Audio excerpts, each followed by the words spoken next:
నమస్తే నాగేశ్వర్ గారు. కేటీఆర్ అంటూ ఉన్నారు క్యాడర్ ఫస్ట్ అని చెప్పి, వచ్చే ఎన్నికల్లో మేమే అధికారంలోకి వస్తాము అని చెప్పి చాలా కాన్ఫిడెంట్గా చెప్తూ ఉన్నారు సార్. క్యాడర్తో కలిసి ఆయన చాలా ప్రోగ్రామ్స్లో ఈ మధ్య ఎక్కువగా తరచూ పాల్గొంటూ ఉన్న పరిస్థితి. ఈ క్యాడర్ ఫస్ట్ అనే కేటీఆర్ ఈ విధానాన్ని ఏ రకంగా చూడాలి, ఈ వ్యూహాన్ని? అంటే తెలంగాణలో బీఆర్ఎస్ అంటే మీకు అసెంబ్లీ ఎన్నికల్లో భారీగా దెబ్బతిన్న తర్వాత పార్లమెంట్ ఎన్నికల్లో ఇంకా భారీగా దెబ్బతిన్నది. మీకు అసెంబ్లీ ఎన్నికల్లో 37% వచ్చాక లోక్సభ ఎన్నికల్లో 17% మాత్రమే పడిపోయింది. ఆ దశలో ప్రధాన ప్రతిపక్ష హోదా అసెంబ్లీలో ఉన్న సమాజంలో ప్రధాన ప్రతిపక్ష హోదా నిలబెట్టుకుంటుందా అనే ప్రశ్న మొదలైంది.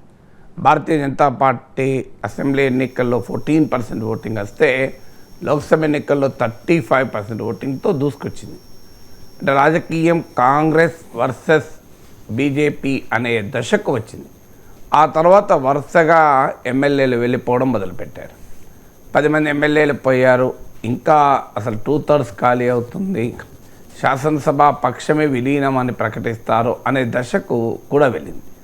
ఈ రెండు పరిణామాలు వచ్చాక టీఆర్ఎస్ కార్యకర్తల్లో నీరసము, అసలు టీఆర్ఎస్ అనే పార్టీ తెలంగాణలో థర్డ్ పార్టీగా మారిపోతుంది, ఒక పొలిటికల్ ఫోర్స్గానే మిగలదా అనేటువంటి చర్చ స్టార్ట్ అయిన సమయంలో జరిగిన పరిణామాలు బీఆర్ఎస్కు ఆశను కలిగించాయి.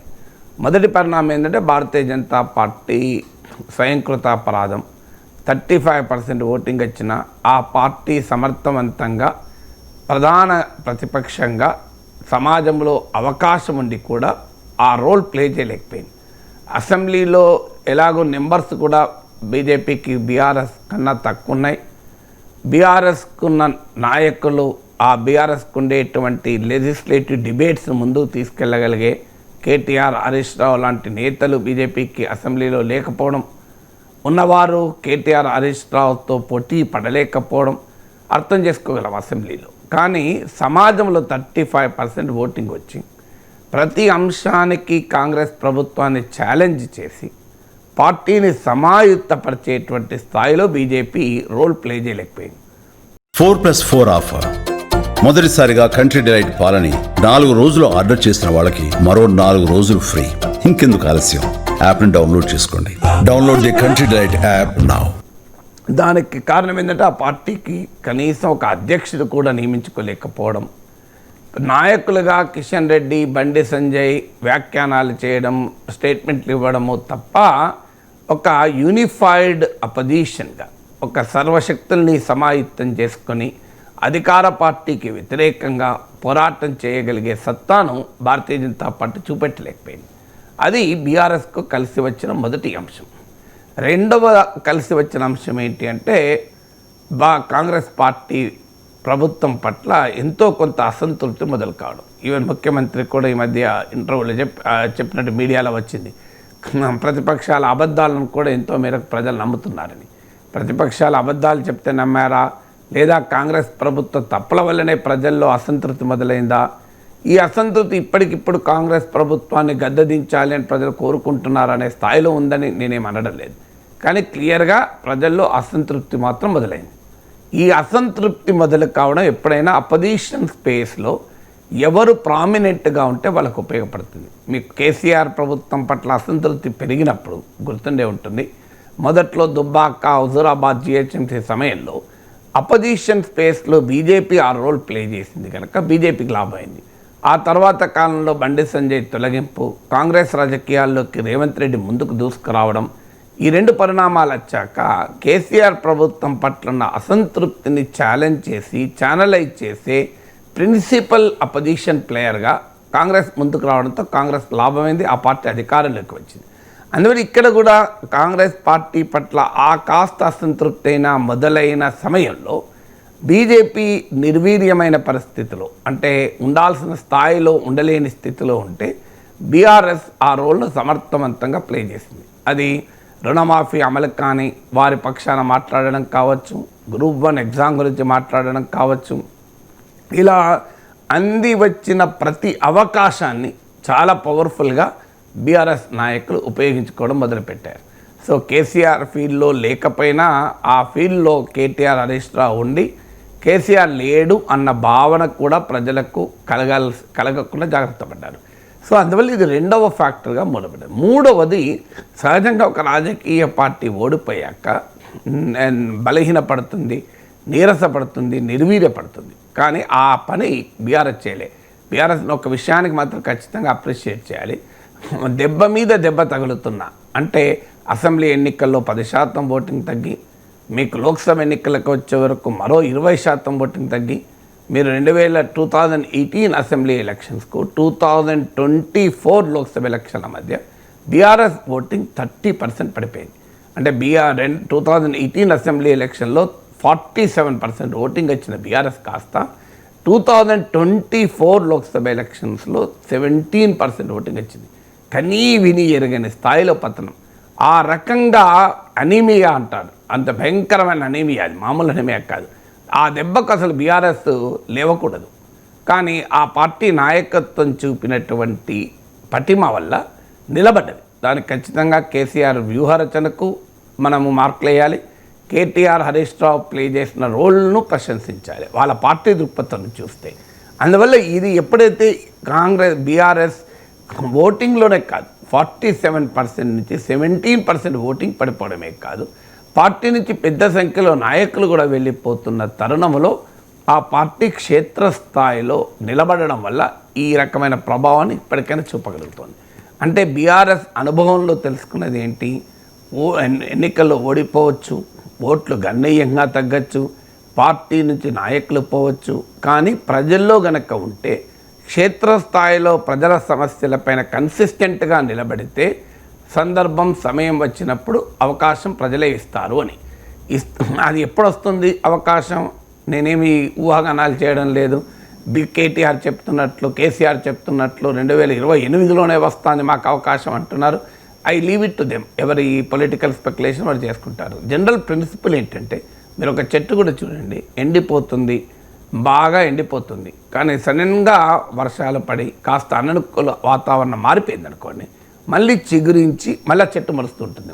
మన అనుభవం, మన ఇంటి చుట్టే చెట్లను మీరు జాగ్రత్తగా గమనిస్తే, మన పెరట్లో ఉన్న చెట్టు అయినా బాగా ఎండిపోయిన చెట్టు మళ్ళీ చిగురించి మళ్ళీ కాయలు కాసిన అనుభవాలు కూడా ఉంటాయి.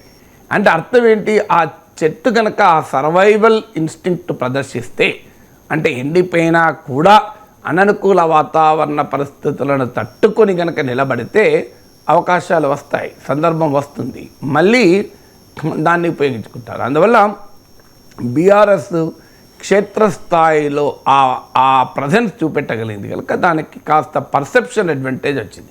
ఇప్పటికిప్పుడు అధికారంలోకి వస్తున్నామని చెప్పినా వాళ్ళు పర్సెప్షన్ అడ్వాంటేజ్, బీఆర్ఎస్ ఇర్రెలవెంట్ కాదు అనే పర్సెప్షన్ మాత్రం పెంచుకోగలిగారు. ఆ పర్సెప్షన్ నుంచి బిల్డ్ చేయదలుచుకున్నారు. పర్సెప్షన్ అనేది ఫస్ట్ స్టేజే. సెకండ్ స్టేజ్కి వచ్చేవరకు ఏమైందంటే పర్సెప్షన్ కాస్త రియాలిటీగా మార్చుకోవాలి. ఆ ప్రాసెస్లో బీఆర్ఎస్ ఉంది. ఆ ప్రాసెస్లో భాగంగానే ఏప్రిల్ 27న వరంగల్లో భారీ బహిరంగ సభ పెడుతున్నారు. ఆ ప్రాసెస్లో భాగంగానే దానికి సన్నాహక సమావేశాలు పెడుతున్నారు. నిన్న కేటీఆర్ కరీంనగర్లో పెట్టిన సభ కూడా అదే. ఆ ప్రాసెస్లో భాగంగానే మీకు కేటీఆర్ క్యాడర్ ఫస్ట్ అని చెప్పి క్యాడర్తో ఉంటామంటున్నారు. సో ఇదంతా ఒక ప్రాసెస్ అయితే రెండో డైమెన్షన్ కూడా ఉంది. ఆ రెండవ డైమెన్షన్ ఏంటంటే కేటీఆర్ చుట్టూ కేసులు, అది ఫార్ములా ఈ కేసు కావచ్చు, ఇంకోటి కావచ్చు, రాజకీయ వర్గాల్లో కేటీఆర్ని అరెస్ట్ చేస్తారు అనేటువంటి టాక్ కూడా రావడం. ఎప్పుడు కూడా ఒక రాజకీయ నాయకుడు జనంలో ఉన్నప్పుడు అరెస్ట్ అయితే ఆ జనం అనుకూలత వస్తుంది. మీకు చంద్రబాబు నాయుడు అరెస్ట్ అయ్యాడు, వైసీపీ పట్ల వ్యతిరేకత వస్తున్న సమయంలో 5 ఏళ్ల పాటు ప్రతిపక్ష నేతగా జనంలో ఉన్న సమయంలో అరెస్ట్ అయ్యాడు. మీరు అరెస్ట్ కూడా ఎక్కడ అయ్యాడైనా ఇంట్లో అరెస్ట్ కాదు, మీరు గమనిస్తే నంద్యాలలో అరెస్ట్ అయ్యాడు నాకు గుర్తున్నంతవరకు.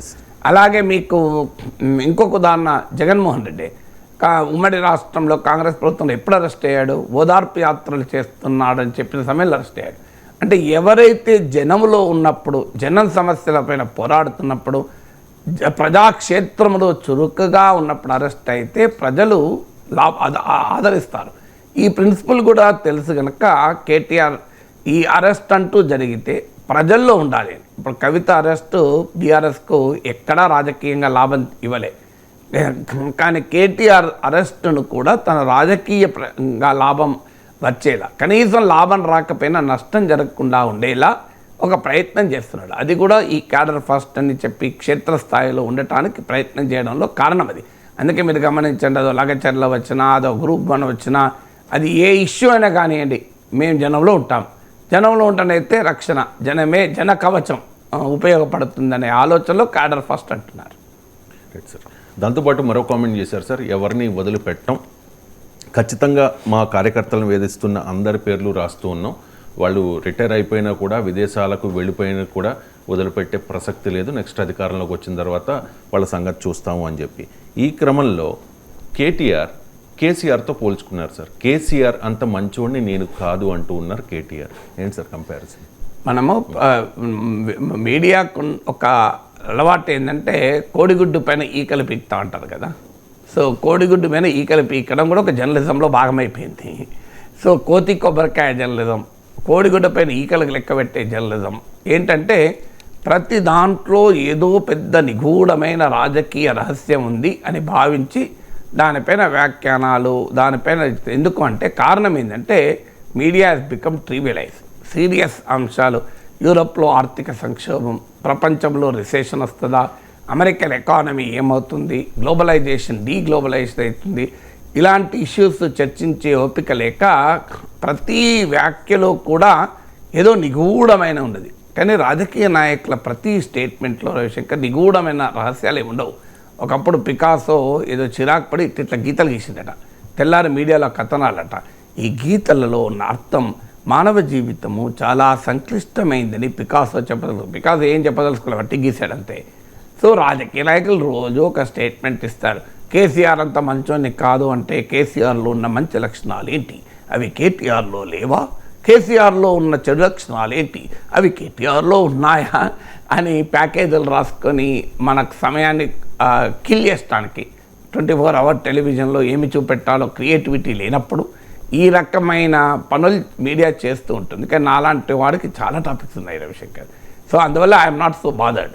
కానీ మీరు అడిగిన దాంట్లో ఒక ఇంపార్టెంట్ పాయింట్ అయితే ఉంది ఖచ్చితంగా. ఏంటది అంటే కేసీఆర్తో పోల్చుకోవడం పక్కకు పెడదాం, అది జనరల్ స్టేట్మెంట్. కేసీఆర్ అంత మంచోని కాదు అంటే ఆయన పెద్ద మనిషి, నేను యంగ్, నేను దేనికదే తేల్చుకుంటా అని చెప్పడం ఉద్దేశం తప్ప మీకు అది చంద్రబాబు నాయుడు ఉద్దేశించే లోకేష్ కూడా అదే మాట్లాడాడు.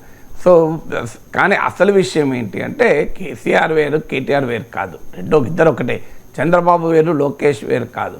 కానీ ఆ రోల్ ప్లే చేస్తారు అట్లా, ఎందుకంటే కేసీఆర్ పెద్ద మనిషి, నేను మాత్రం సంగతిని తెలుస్తా అని. సో దాంట్లో అసలు విషయం ఏంటంటే ఇప్పుడు తెలంగాణలో కూడా రెడ్ బుక్ వస్తుందని మనకు అర్థమవుతుంది. ఇప్పుడు ఆ లోకేష్ రెడ్ బుక్ ఆంధ్రప్రదేశ్లో ఆ పార్టీకి అధికారాన్ని ఇచ్చింది, తెలంగాణలో రెడ్ బుక్ మరి అధికారం ఇస్తుందని నాకు తెలియదు.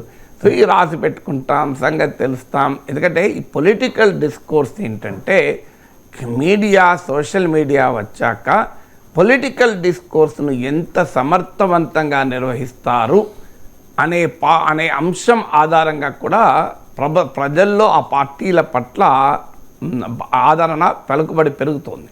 సో ఈ especially media and social media వచ్చాక.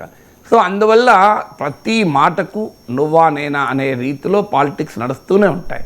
మీకు కరెక్ట్గా చెప్పాడు రేవంత్ రెడ్డి ఏమన్నాడు, దేవేందర్ గౌడ్ పుస్తకావిష్కరణ సభలో చెప్పాడు, గతంలో మీరు టెస్ట్ మ్యాచ్ ఆడేవాళ్ళు, ఇప్పుడు మేము లిమిటెడ్ ఓవర్ మ్యాచ్ ఆడుతున్నాం, T20 ఆడుతున్నాం అన్నాడు. కరెక్ట్ అది.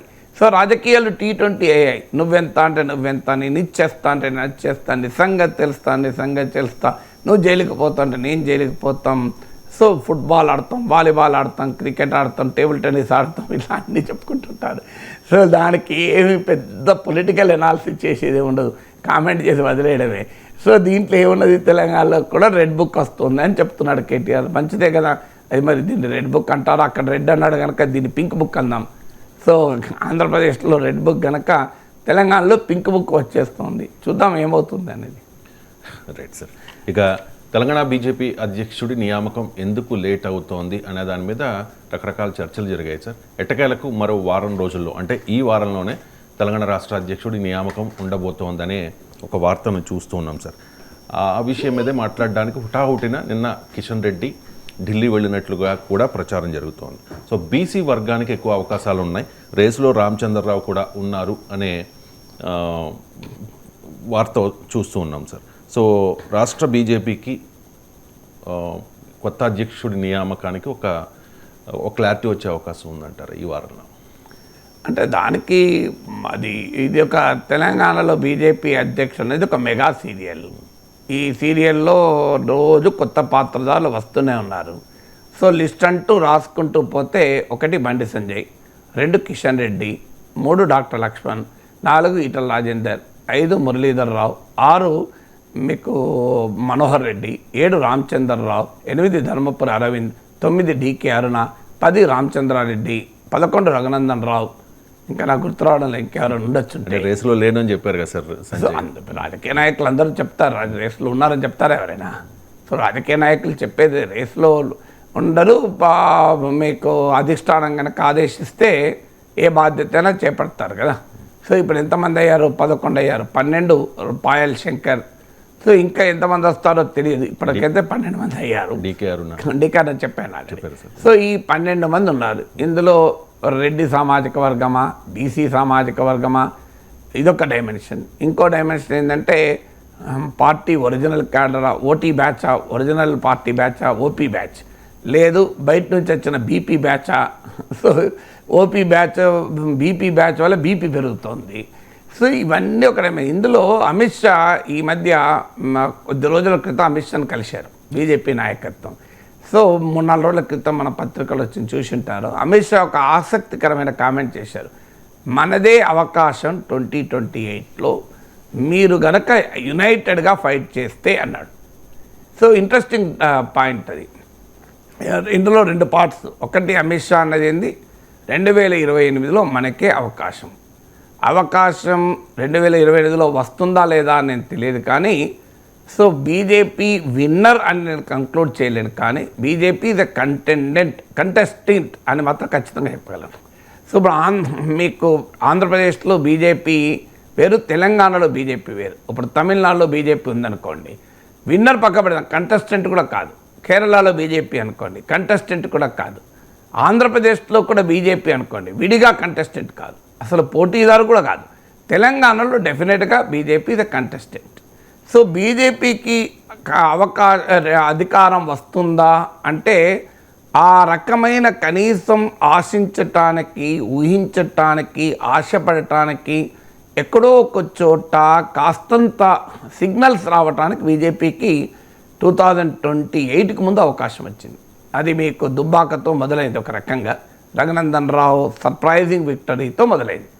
దాని తర్వాత ఈటల రాజేందర్ పార్టీ మారడము, హుజురాబాద్లో ఉప ఎన్నిక జరగడం, అది కూడా గెలవడము, జిహెచ్ఎంసీ ఎన్నికల్లో అనూహ్యంగా 40కి పైగా సీట్లు గెలవడము, ఇవన్నీ కూడా ఒక పెద్ద రాజకీయ వాతావరణాన్ని కలిగించాయి. కానీ ఎవరు పోగొట్టుకున్నారు? క్యాడర్ పోగొట్టుకుందా? తెలంగాణ నాయకులు పోగొట్టుకున్నారా? ఏం జరిగింది? ఈ బండి సంజయ్కి వ్యతిరేకంగా పార్టీలోనే ఒక పెద్ద ప్రచారం మొదలైంది.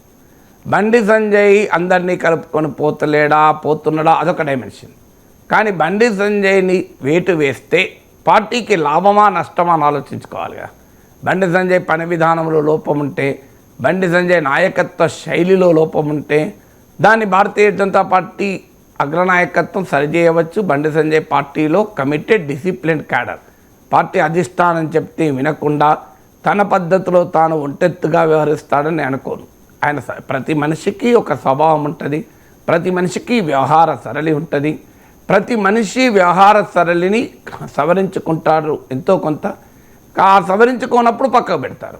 ఆ ప్రయత్నం చేయలే బండి సంజయ్ అందరినీ కలుపుకొని పోడు అన్నది ఒక విమర్శ ఆయన పైన. అది ఎంత నిజమో నాకు తెలియదు, కానీ అదొక విమర్శ, ఆయన ప్రత్యర్థులు చేసే, పార్టీలో ప్రత్యర్థులు చేసే విమర్శ. కానీ అదే సమయంలో బండి సంజయ్కి ఉన్న అడ్వాంటేజ్ ఏంటి? హిందుత్వ క్యాంపెయినర్, ఒక పవర్ఫుల్ హిందుత్వ క్యాంపెయినర్. మీరు ఆయనతో పోటీ పడగలిగే క్యాంపెయినర్ రాజాసింగే. కానీ రాజాసింగ్ ఏంటంటే సెంటర్లో ఉండడు, ఆయన సర్కంఫరెన్స్లో ఉంటాడు. సో దాన్నే బీజేపీ పొలిటికల్ పరిభాషలో ఫ్రింజ్ ఎలిమెంట్స్ అంటారు. సో ఇది more a fringe force than a central force. మీకు సెంట్రల్ ఫోర్స్ వేరు, ఫ్రింజ్ ఫోర్స్. ఫ్రింజ్ ఫోర్స్లు ఎప్పుడు కూడా సెంట్రల్కి రాలేరు. సాక్షి మహారాజులు, ప్రజ్ఞాసింగ్లు, వీళ్ళంతా ఫ్రింజ్. మీకు అమిత్ షా, నరేంద్ర మోడీ, యోగి ఆదిత్యనాథ్ సెంట్రల్. సో బండి సంజయ్కి ఉన్నది ఏంటంటే ఇది Hindutva campaigner but not a fringe. ఇది ఆయనకున్న మొదటి అడ్వాంటేజ్. రెండవ అడ్వాంటేజ్, ఒక బలమైన సామాజిక వర్గ నేపథ్యం ఉంది. బీసీ సామాజిక వర్గం, మున్నూరు కాపు సామాజిక వర్గం. మూడవది ఏంటంటే పార్టీ క్యాడర్తో ఎమోషనల్ కనెక్ట్ ఉంది. ఆర్ఎస్ఎస్ క్యాడర్తో ఎమోషనల్ కనెక్ట్ ఉంది. కారణం, ఆయన ఆర్ఎస్ఎస్ సంఘ్ నుంచి ఎదిగి వచ్చిన నేత కనుక. ఈ ఎమోషనల్ కనెక్ట్. నాలుగవది ఏంటంటే కేసీఆర్ వ్యతిరేక జనంలో కూడా రేవంత్ రెడ్డితో పోటీ పడగల గుర్తింపు ఉండే ఆయనకు. ఇది 2028 ఎన్నికలకు ముందు నేను చెప్పేది. ఈ 4 అడ్వాంటేజెస్ బండి సంజయ్కి ఉండే. ఒక ఆరోపణ, ఒక డిసడ్వాంటేజ్ అనుకుందాం, ఆయన అందరినీ కలుపుకొని పోడు, ఆయన ఆయన ఆయన ఆయన ఏకపక్షంగా వ్యవహరిస్తాడన్నది ఆయన పైన ఒక విమర్శ ఉంటే ఉండవచ్చు. లేదు, రాజకీయాల్లో ఆయన కన్నా సీనియర్లు ఉండవచ్చు ఇతర పార్టీల నుంచి వస్తున్న వాళ్ళలో. కానీ ఈ 4 అడ్వాంటేజెస్ను దృష్టిలోకి తీసుకోకుండా అంతర్గత ప్రచారానికి బీజేపీ అధిష్టానం తలవంచింది. ముఖ్యంగా ఈటల రాజేందర్ నాయకత్వంలో బండి సంజయ్ని మార్చాలి అని ఒక పెద్ద క్యాంపెయిన్ నడిచింది. ఆ క్యాంపెయిన్లో ఈటల రాజేందర్ విజయం సాధించాడు, బండి సంజయ్ ఫెయిల్ అయ్యాడు. ఎందుకు ఫెయిల్ అయ్యాడు అంటే అధిష్టానం బండి సంజయ్ పైన కోపంతో ఉన్నారు అంటూ విశ్లేషించారు. అది నిజం కాదు, నేను ఆ రోజు కూడా విశ్లేషించాను. కానీ బండి సంజయ్ కన్నా ఈటల రాజేందర్ వస్తే పార్టీలోని ఇతర పార్టీల నాయకులు వస్తారు, పార్టీ తన ట్రెడిషనల్ పెరిఫరీ దాటుకొని ఓట్లు వస్తాయి అని అమిత్ షా లాంటి వాళ్ళు భావించారు. నాకున్న సమాచారం ప్రకారం మోడీ, బిఎల్ సంతోష్ లాంటి వాళ్ళు అంత నమ్మకపోయినా అమిత్ షా మాత్రం గట్టిగా నమ్మాడు. సో నమ్మి బండి సంజయ్ మీద వ్యతిరేకతతో కాదు, బండి సంజయ్ ఈ స్థాయికి పార్టీని తీసుకొచ్చాడు. ఈటల రాజేందర్ అయితే ఇంకా ముందుకు తీసుకెళ్తాడు. ఆయనకున్న విస్తృత కాంటాక్ట్స్ వల్ల ఇతర పార్టీ నుంచి నాయకులు కూడా పోలో అనుకుంటూ బీజేపీలో చేరుతారు. సో బీజేపీకి ఉన్న సాంప్రదాయ వర్గాల మద్దతును దాటి ఇతర వర్గాలకు కూడా మద్దతు ఇస్తారని అమిత్ షా అంచనా వేశారు. అంచనా వేసి మీకు బండి సంజయ్ని మార్చాలని నిర్ణయం తీసుకున్నారు.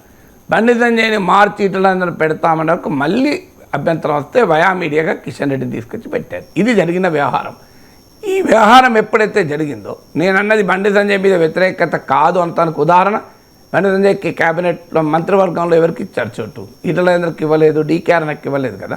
మళ్ళీ బండి సంజయ్కి ఇచ్చారు, అది కూడా హోంమంత్రిత్వ శాఖలో ఇచ్చారు. అమిత్ షా తన దగ్గర పెట్టుకున్నాడు కదా. నిజంగా బండి సంజయ్ అంటే అమిత్ షాకి నచ్చకపోతే ఇలా తన దగ్గర ఎందుకు పెట్టుకుంటాడు? అందువల్ల వ్యక్తిగతంగా బండి సంజయ్ నచ్చకపోవడం కాదు, అంచనాల్లో ఆయనకున్న అండర్స్టాండింగ్ అది.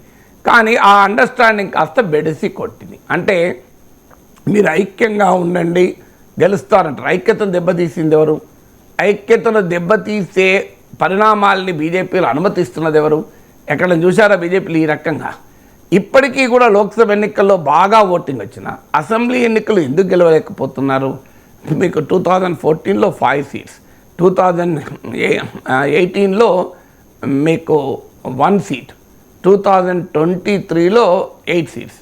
ఇంతవరకు 3 ఎన్నికలు జరిగితే బీజేపీకి వచ్చినాయి 14 సీట్లు. సో అంతకుముందు కూడా తీసుకోండి, 2009 బీజేపీకి ఎన్ని వచ్చాయి? మీకు అప్పుడు నాకు గుర్తున్నంత వరకు ఎన్ని వచ్చాయి లెక్క తీయండి, చాలా తక్కువనే. సో అందుకే ఇదే ప్రశ్న ధర్మపురం రవీంద్ర అడిగాడు, చాలా కరెక్ట్గా అడిగాడు, అద్భుతంగా అడిగాడు. అసలు మా పార్టీలో ఏం జరుగుతుంది? మాకెందుకు లోక్సభ ఎన్నికల్లో ఓటు వేసినాం, ప్రజలు అసెంబ్లీ ఎన్నికల్లో ఓటు వేయడం లేదు? దీనికి కారణం ఏంటి? ఢిల్లీలో ఈ ప్రశ్న ఉండే, ఢిల్లీలో ఆ ప్రశ్నను అధిగమించారు. లోక్సభ ఎన్నికల్లో ఓటు వేసిన వారు ఈసారి అసెంబ్లీ ఎన్నికల్లో ఓటేశారు. మహారాష్ట్ర, హర్యానాలో లోక్సభ ఎన్నికల్లో ఓటు వేయని వారు కూడా అసెంబ్లీ ఎన్నికల్లో ఓటేశారు. తెలంగాణకు వచ్చేవరకు ఏం జరుగుతోంది అని అరవింద్ లాంటి కమిటెడ్ క్యాడర్ అడుగుతున్నారు అక్కడ ప్రశ్న. ఏది అడిగినా అధిష్టానం పట్టించుకోలేదు. అమిత్ షా బీజేపీ స్థానిక నేతలకు ఉపదేశిస్తున్నాడు ఐక్యంగా ఉండమని. ఆ ఉపదేశం కరెక్ట్, ఎందుకంటే తెలంగాణ బీజేపీలో 3 నాయకులు ఉంటాయి, 5 గ్రూపులు ఉంటాయి. 3 లీడర్లు ఉంటే 3 గ్రూపులు ఉండవు, 5 గ్రూపులు ఉంటాయి. సో ఆ రకమైన ఒక ప్రత్యేక పరిస్థితి కరెక్టే. కానీ ఈ అనైక్యతను దెబ్బతీస్తున్నది ఎవరు? దెబ్బతీస్తున్నది మళ్ళీ అధిష్టానమే. దానికి కారణం ఏంటంటే అధిష్టానం ఒక నిర్ణయం తీసుకోలేము. ఇలా పార్టీ అధ్యక్ష పదవి ఎంతకాలం పట్టాలి? మీకు 2023 ఎలక్షన్స్కి ముందు మొదలొక రాజాసింగ్ గెలిచాడు, తర్వాత రఘునందన్ గెలిచాడు, తర్వాత రాజేందర్ గెలిచాడు. 3 నాయకులు ఉన్నారు. ఎందుకు మరి శాసనసభాపక్ష నేత నియమించుకోలేదు? విచిత్రం ఉంటుంది. ఎన్నికల వరకు కూడా బీజేపీకి శాసనసభాపక్ష నేత లేడు, శాసనసభాపక్ష నేతను కూడా నియమించుకోలేకపోయారు.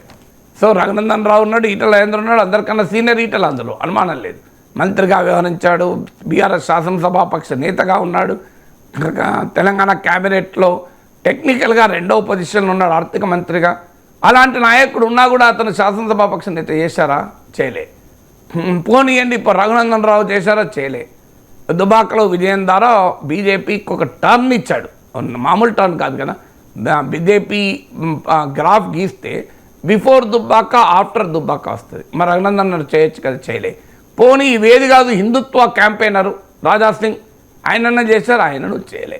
రాజేందర్ చాలా సీనియర్ రాజకీయ నాయకుడు, మంత్రిగా పనిచేసిన అనుభవం ఉంది. ఉద్యమ కాలంలో ఒక పార్టీకి శాసనసభాపక్ష నేతగా పనిచేసిన అనుభవం ఉంది. అన్నిటికీ మించి ఒక బలమైన సామాజిక నేపథ్యం ఉంది. మరి ఆయన చేశారు శాసనసభాపక్ష నేత, ఆయన కూడా చేయలే. ఇంత ఇండిసిసివ్నెస్ పార్టీ అధిష్టానం చూపెడితే పార్టీ అవకాశాలు ఎక్కడికి వెళ్ళి వస్తాయి? తర్వాత మళ్ళీ ఇప్పుడు ఎన్ని రోజులైంది బీజేపీ రాష్ట్ర అధ్యక్షుడు ఎవరు? ప్రతిరోజు ఎన్నడన్నా మీడియాలో ఒక జోక్ ఉంది, ఎడిటర్లు బ్యూరోలతో సమావేశం పెడతారు ఈవినింగ్, రేపు మార్నింగ్కు పేపర్లో వార్తలేదు. ఇవాళ సార్ ఇంపార్టెంట్ న్యూస్ లేవు సార్, ఏం లేకపోతే ఏమున్నది, బీజేపీ రాష్ట్ర అధ్యక్షుడు ఎవరైనా రాసుకోండి క్వశ్చన్ మార్క్ పెట్టి. వారంలో బీజేపీ అధ్యక్షుడు, నెలలో బీజేపీ అధ్యక్షుడు, 3 రోజుల్లో బీజేపీ అధ్యక్షుడు, ఏది లేకపోతే బీజేపీ అధ్యక్షుడిపై మళ్ళా గుల్లాలు రాసుకోండి. ఇది ఇప్పుడు న్యూస్ పేపర్లో ఉండే జోక్ అని. తెల్లారి పేపర్లో వార్త లేదు అంటే వార్త లేకపోవడం ఎందుకు బాధపడుతున్నారని ఉంది కదా బీజేపీ అధ్యక్ష వార్త. దాన్ని అడిదిప్పి రాసుకుంటే అయిపోతుంది కదా అని. మీరు ఒకసారి గూగుల్లో కొట్టండి, బీజేపీ తెలంగాణ స్టేట్ కొట్టి ఆ వార్తలన్నీ మీరు ఒక ఏజెంట్, ఆర్టిఫిషియల్ ఇంటెలిజెన్స్ ఏజెంట్కి ఇచ్చి దీంట్లో ఏమైనా ఒరిజినల్ అడిషన్ ఉందా అంటే గ్యారెంటీగా సమాధానం చెప్తుంది. సేమ్ థింగ్ రిపీటెడ్ అగైన్ అని ఇస్తా చూడండి రిపోర్టు.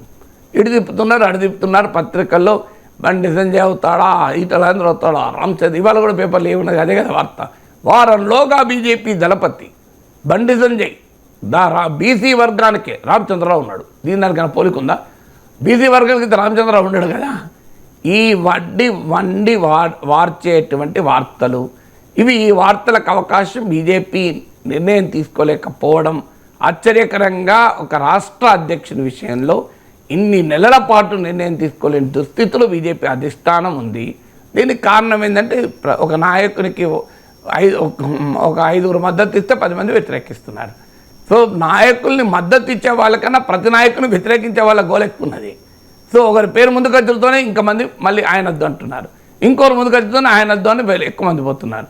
కనీసం ఆయన కావాలి అని అంటూ తక్కువ మంది అవుతున్నారు. ప్రతి ఒక్కరి విషయంలో వద్దని వెళ్ళే వాళ్ళు ఎక్కువ మంది అవుతున్నారు. సో ఈ పుల్స్ అండ్ ప్రెషర్స్ 2 అడుగులు, 1 అడుగు వెనక్కేసి 2 అడుగులు ముందుకేస్తారు, కానీ 2 అడుగులు వెనక్కేస్తారు, 1 అడుగు ముందుకేస్తున్నారు. సో అందువల్ల మనకు మాత్రం వార్తలు లేనప్పుడు ఆ వార్తల కరువును బీజేపీ రాష్ట్ర అధ్యక్ష వార్త తీరుస్తోంది. So wish everybody all the best. అందరికీ లాభమే కదా ఇది. సర్వేజన సుఖినో భవంతు కదా. పార్టీకి అడ్వాంటేజ్ రోజు వార్తల్లో ఉంటుంది. ఇట్లన్నా మీడియాకు అడ్వాంటేజే, వార్తలు లేనప్పుడు వార్తలు ఇస్తుంది కదా. అండ్ బండి సంజయ్ నిన్న ఒక చాలా సంచలన ఆరోపణ చేశారు సార్ కేసీఆర్కి సంబంధించి. కేసీఆర్ సన్నిహితుడికి బీదర్లో దొంగ నోట్లు ముద్రించే ప్రెస్ ఉంది, అక్కడి నుంచి దొంగ నోట్లు తెచ్చి ఎన్నికల్లో పంచారు అని చాలా కాంట్రవర్షియల్ కామెంట్ చేశారు. ఒకసారి బయట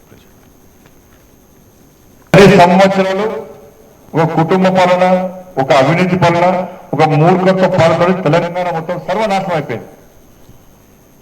ధనిక రాష్ట్రం అప్పుడ పాలైంది, కానీ ఒక కుటుంబం మొత్తం ధనికులు అయిపోయారు. వాళ్ళు మామూలు పాస్పోర్ట్ దందా చేసి దొంగ నోట్ల దందా చేసే కుటుంబం ఇలా 1000 కోట్లు సంపాదించింది. అక్కడ బీదర్లా, మీ అందరికీ ఇన్ని రోజులు చెప్పిన విషయం చెప్తారు. బీదర్లా ఇదే టీఆర్ఎస్ పార్టీ అగ్రనాయకుడికి ప్రింటింగ్ ప్రెస్ ఉండేయారా. నాకు మొన్న ఢిల్లీలో ఒక పోలీస్ ఆఫీసర్ కలిసాడు. సార్, నేను సిద్దిపేట ఎస్పీ ఉన్నప్పుడు బీదర్లో ఒక ప్రింటింగ్ ప్రెస్ ఉండే, ఆ ప్రింటింగ్ ప్రెస్ టీఆర్ఎస్ పార్టీ ఆది నాయకుడిది. మరి ఏం చేస్తారు సార్ అంటే, టీఆర్ఎస్ పార్టీ కరపత్రాలు కాదు, దొంగ నోట్లు ముద్రిస్తారట. దొంగ నోట్లు ముద్రించే ప్రింటింగ్ ప్రెస్ బీదర్లో ఉన్నది. నేను ఆ ప్రింటింగ్ ప్రెస్ సీజ్ చేద్దామని పోయినాను. పోయేసరికి రాష్ట్రంలో నుండి ఒక ముఖ్య నాయకుడు నాకు ఫోన్ చేసి, మీకు డ్యూటీ అక్కడ లేదు, మీరు పోకండి అని చెప్పి నన్ను ఆలోచిస్తే నేను పోలేకపోయినా. అంటే దొంగ నోట్ల దంత కూడా చేశారు వీళ్ళు. ఎన్నికలప్పుడు, ఉద్యమం అప్పుడు, ఎన్నికలప్పుడు బీఆర్ఎస్ టీఆర్ఎస్ పంచింది అన్ని కూడా దొంగ నోట్లే. మరి ఆ నోట్లు అప్పుడు ఎట్లా వెళ్ళి అప్పుడు దొంగ నోట్లు మనకు తెలియదు కొత్త వాళ్ళకు. Right sir. బండి సంజయ్ కేంద్ర హోంశాఖ సహాయ మంత్రి, ఆయన వెళ్ళే ప్రయత్నం చేశారంట, కానీ ఎవరో అడ్డుకున్నారంట. మరి ఇది చాలా కీలకమైన కామెంట్, ఎందుకంటే ప్లేస్ చెప్తున్నాడు, పర్సన్ కూడా చెప్తున్నాడు, బీదర్ అంటున్నాడు, అక్కడ ఎస్పీగా పనిచేసిన వ్యక్తి అంటున్నాడు. సో మరి అంత అక్యురేట్గా గూగుల్ పే జీపీఎస్ లింక్ దాకా చెప్తున్నాడు. మరి అప్పుడు ఎవరు అధికారంలో ఉన్నారు కేంద్రంలో, రాష్ట్రంలో కర్ణాటకలో ఎవరు అధికారంలో ఉన్నారో చెప్పలేదు మనకు. మరి అది అంటే ఎన్నికలు వచ్చినప్పుడల్లా అక్కడే ప్రింట్ చేసి పంచుతున్నాను అంటున్నారు. మరి కర్ణాటకలో అంతకుముందు బీజేపీ అధికారంలో ఉంది. మరి బీజేపీ అధికారంలో ఉన్నప్పుడు కూడా బీదర్లో మరి జరిగిందా లేదు? మీకు దేశంలో బీజేపీ అధికారంలో ఉంది, దొంగ నోట్లను అరికట్టే అధికారం కేంద్రానికి లేదా? ఇప్పుడు మీకు డిమానిటైజేషన్ ఎందుకు తెచ్చారు? దొంగ నోట్లను కంట్రోల్ చేసడానికి కదా డిమానిటైజేషన్ తెచ్చింది. అంటే కేంద్ర ప్రభుత్వ పరిధిలో ఉన్నట్లే కదా, దాన్ని బట్టి కౌంటర్ఫిట్ కరెన్సీని కంట్రోల్ చేయడం అనేది నాకు తెలిసినంత వరకు అది హోమ్ మినిస్ట్రీగా మరి ఫైనాన్స్ మినిస్టర్ చూడాలి. బట్ డెఫినెట్గా హోమ్ మినిస్ట్రీ కూడా పాత్ర ఉంటుంది. సో మరి ఇక్కడ క్వశ్చన్ ఏంటంటే, ఒక బీజేపీ నాయకుడిగా ఆరోపణ చేయడం వేరు, కేంద్ర మంత్రిగా ఆరోపణ చేయడం చాలా సీరియస్ ఆరోపణ, మామూలు ఆరోపణ కాదు. ఇందులో కేసీఆర్ పైన బీఆర్ఎస్ పైన ఆరోపణ చేశాడా, అదే ఒక పొలిటికల్ యాంగిల్ పక్కకు పెడితే, దొంగ నోట్లు అంటూ ముద్రిస్తే అది రాజకీయాల్లో ఏమన్నా రేపు తీవ్రవాదుల చేతుల్లో కూడా వెళ్ళచ్చు కదా. అందువల్ల దేశ భద్రతకు సంబంధించిన అంశం, అది దేశ ఎకనామిక్ సెక్యూరిటీకి సంబంధించిన అంశం, దేశ ఆర్థిక భద్రతను దెబ్బతీస్తే దొంగ నోట్లు, దేశ తీవ్రవాదుల చేతుల్లోకి దొంగ నోట్లు వెళ్ళి దేశ భద్రతను దెబ్బతీస్తుంది. మరి దేశ భద్రతను, దేశ ఆర్థిక భద్రతను దెబ్బతీసే పని విషయంలో క్యాజువల్గా సెంట్రల్ మినిస్టర్ స్టేట్మెంట్ చేసి వదిలేస్తే దేశానికి ఎంత ప్రమాదము? ఎందుకు మోడీ ప్రభుత్వం దీనిపైన చర్య తీసుకోవడం లేదు? బీజేపీతో పెద్ద సమస్య ఏంటంటే, కేసీఆర్ పైన ఎన్ని ఆరోపణలు చేశారో మనకు లెక్కలేవు. కేసీఆర్ 1,00,000 కోట్లు తిన్నాడు, కాళేశ్వరంలో తిన్నాడు, అన్నిట్లో తిన్నాడు, లిస్ట్ అంతా చెప్తారు. కానీ కేసీఆర్ మీద కేంద్ర ప్రభుత్వం ఒక్క కేసు పెట్టలే. మరి మోడీ ప్రభుత్వం ఎన్ని కేసులు పెట్టింది? ఎన్ని సిబిఐ, ఈడీ ఎన్నిసార్లు కేసీఆర్ని పిలిచింది నాకు చెప్పండి. మరి ఎందుకు పెట్టడం లేదు? మీరు ప్రతి ఒక్క ప్రతిపక్ష నేత పైన కేంద్ర ప్రభుత్వం పడుతుంది. మీరు గమనించండి, కేరళ ముఖ్యమంత్రి పినరయ్ విజయన్, తమిళనాడు ముఖ్యమంత్రి స్టాలిన్, పశ్చిమ బెంగాల్ ముఖ్యమంత్రి మమతా బెనర్జీ, ఢిల్లీ మాజీ ముఖ్యమంత్రి అరవింద్ కేజ్రీవాల్, జార్ఖండ్ ముఖ్యమంత్రి హేమంత్ సోరెన్, ఇలా పడని నాయకుడు కర్ణాటక ముఖ్యమంత్రి సిద్ధరామయ్య, మీరు అందరి మీద పడుతుంది. ప్రతి ప్రతిపక్ష పార్టీ నాయకుని వెనకాల పడుతుంది. ఇవాళ సిబిఐ, ఈడీ పెట్టిన రాజకీయ నాయకులపై పెట్టిన కేసుల్లో 95% ప్రతిపక్షాలపైన. మరి only KCR is an exception. ఏంటి ఇది మతలబు? మీరు పబ్లిక్ డొమైన్లో కామెంట్ చేస్తాను, జైల్లో గది కూడా రెడీ ఉందని, కానీ ఏ చర్య ఉండదు. అది 2014 నుంచి ఇప్పటి వరకు ఉండదు. సో ఈ మతలబు ఏంటో చెప్పాలి. మొదలు దొంగ నోట్లను అరికట్టాల్సిన మోడీ ప్రభుత్వం డిమానిటైజేషన్ తెచ్చి భారతదేశ ఆర్థిక వ్యవస్థను ఇప్పటి వరకు కోలుకోకుండా చేసింది మోడీ ప్రభుత్వం. ఎందుకంటే దొంగ నోట్లను అరికడతామన్నారు. మీరు 2016 తర్వాత 2025 వరకు ఎకనామిక్ గ్రోత్ రేట్స్ మీరు లెక్క తీయండి. బిఫోర్ 2016 ఉన్న వృద్ధి రేటు ఇప్పటికీ రాలే, ఈవెన్ టుడే రాలే. అంతగా ఆర్థిక వ్యవస్థను కోలుకోకుండా దెబ్బతీసింది. లక్షలాది మంది ఆదాయాలు, కోట్లాది మంది ఆదాయాలు దెబ్బతీసింది. కానీ అల్టిమేట్గా సాధించింది ఏమీ లేదు. అయినా కూడా దొంగ నోట్లు రద్దు కాలేదంటే మరి కేసీఆర్ ప్రింటింగ్ ప్రెస్ పెట్టుకుని బహిరంగంగా ఆ ప్రింటింగ్ ప్రెస్ అందరికీ తెలిసేలా బీదర్లో ప్రింట్ చేస్తుంటే, బీదర్ అని చెప్తున్నాడు, ఏమున్నది? వెంటనే అమిత్ షా ఆ ఎస్పీ ఎవరో సంజయ్ని అడిగి అతన్ని వెంటనే అతని విచారణ పిలిపించి అతని నుంచి సమాచారం తీసుకొని ఆ బీదర్కు వెళ్ళి ఆ ప్రింటింగ్ ప్రెస్ ఓనర్ను బీఆర్ఎస్ ముఖ్య నాయకుడు అంటున్నారు కదా, ఆయన లోపలేసి ఎక్కడ దొంగ నోట్లు ప్రింట్ అయినా లెక్క కేసులు పెట్టచ్చు కదా. కేసులు పెట్టకపోతే డెఫినెట్గా బీజేపీ నిజాయితీని ప్రశ్నించాల్సి ఉంటుంది. రాజకీయ ఆరోపణ చేయడం వేరు, ఇంత లోతైన రాజకీయ ఆరోపణ, ఇంత నిర్దిష్టమైన రాజకీయ ఆరోపణ చేయడం వేరు. అంటే ఈ దేశంలో ప్రింటింగ్ ప్రెస్లు పెట్టి దొంగ నోట్లు ముద్రించుకొని అది ప్రజల్లో పంచి, మామూలు కూడా విషయం కాదు, అది ఎన్నికలప్పుడు పంచారంటున్నారు. అంటే కొన్ని కోట్ల మంది ప్రజలకు పంచినప్పుడు అది ఎక్కడో ఒక చోటు దొంగ నోటు బయటపడాలి కదా.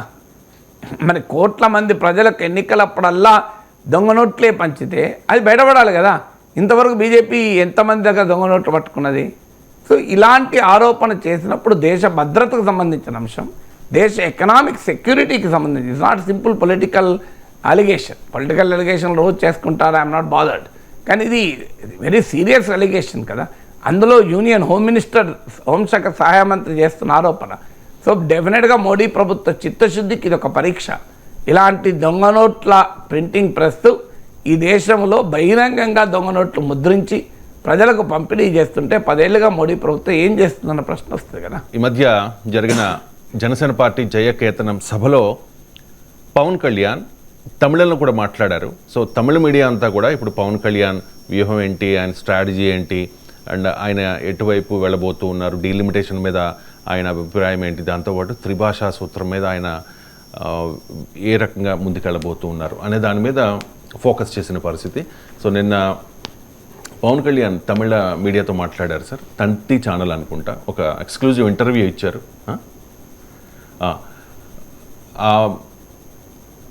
ఆ ఇంటర్వ్యూలో చాలా అంశాలు ప్రస్తావించారు సార్. ఒకటి త్రిభాషా సూత్రం.